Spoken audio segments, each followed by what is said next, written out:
and Julia Sondu, showing you where development is happening. Please come and join us. Map.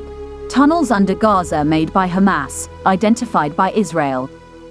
As part of its campaign to eradicate Hamas from Gaza, Israel has targeted strikes against a network of tunnels underneath the enclave that are used by the militant group to transport weapons and people without detection by Israeli air surveillance.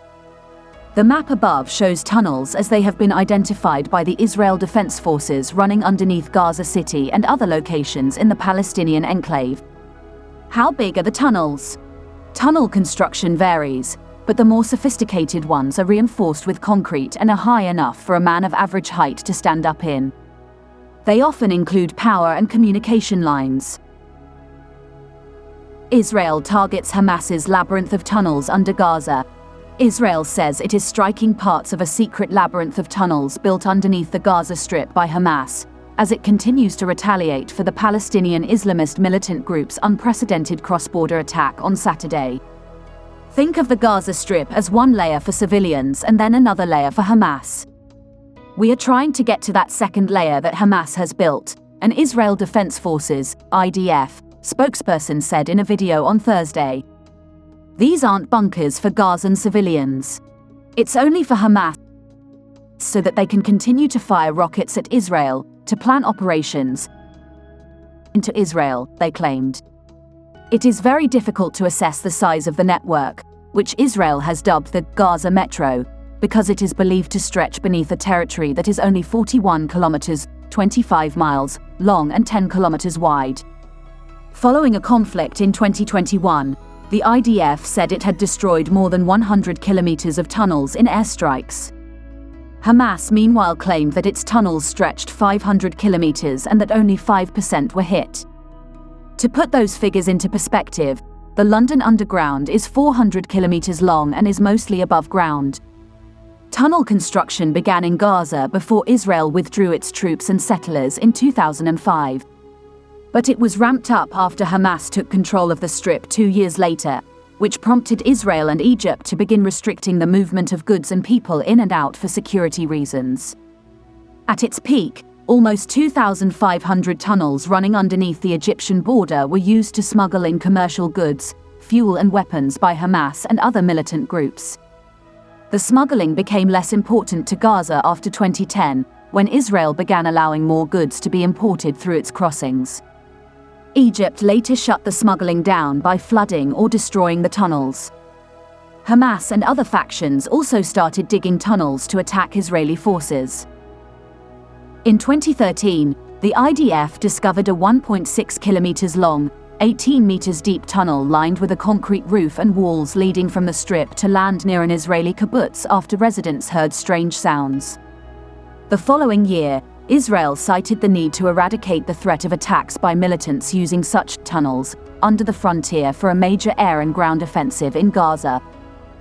The IDF said its forces destroyed more than 30 tunnels during the war. But a group of militants were also able to use one to mount an attack. The cross-border tunnels tend to be rudimentary, meaning they have barely any fortification. They are dug for a one-time purpose, invading Israeli territory, says Dr. Daphne Richmond Barak, an expert on underground warfare who teaches at Reichman University in Israel. The tunnels inside Gaza are different because Hamas is using them on a regular basis. They are probably more comfortable to be in for longer periods of time. They are definitely equipped for a longer, sustained presence. The leaders are hiding there, they have command and control centers, they use them for transport and lines of communication. They are equipped with electricity, lighting and rail tracks. You can move around more and stand. She says Hamas appears to have perfected the art of tunnel building and warfare in recent years. The tunnels inside Gaza are believed to be as much as 30 meters, 100 feet, below the surface and have entrances located on the bottom floors of houses, mosques, schools and other public buildings to allow militants to evade detection.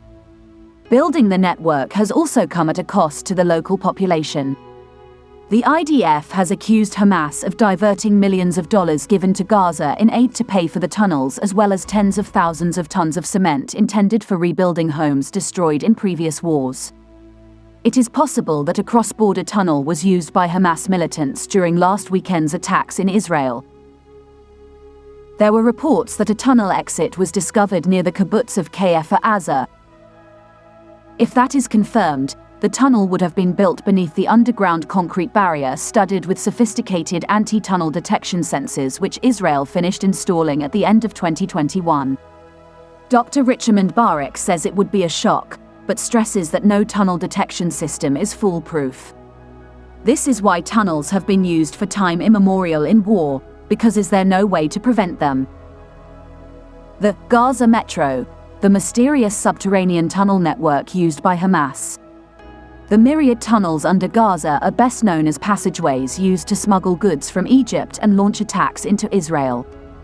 But there exists a second underground network that the Israel Defense Forces, IDF, colloquially refer to as the Gaza Metro.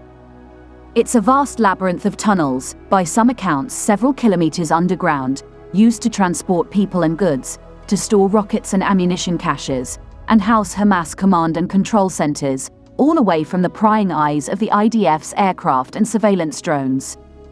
Hamas in 2021 claimed to have built 500 kilometers, 311 miles, worth of tunnels under Gaza, though it is unclear if that figure was accurate or posturing. If true, Hamas underground tunnels would be a little less than half the length of the New York City subway system. It's a very intricate, very large, huge network of tunnels on a rather small piece of territory, said Daphne Richmond Barak, a professor at Israel's Reichman University and expert on underground warfare. It's unclear how much the tunnel network would have cost Hamas, which governs the impoverished coastal strip. The figure is likely significant, both in terms of manpower and capital. Israel has long accused Hamas of diverting concrete meant for civilian and humanitarian purposes toward the construction of tunnels. Hamas critics also say that the group's massive expenditures on tunnels could have instead paid for civilian bomb shelters or early warning networks like those across the border in Israel. The asymmetric advantage. Tunnels have been an attractive tool of warfare since medieval times. Today, they offer militant groups like Hamas an edge in asymmetric warfare, negating some of the technological advantages of a more advanced military like the IDF. What makes Hamas tunnels different from those of Al-Qaeda in the mountains of Afghanistan or the Viet Cong in the jungles of Southeast Asia is that it has constructed a subterranean network below one of the most densely populated areas on the planet. Nearly 2 million people live in the 88 square miles that make up Gaza City. This is the end of our program today. See you on Intervlog same time tomorrow. Thanks for watching. Please like and subscribe to my channel and press the bell icon to get new video updates. Thank you for watching Intervlog.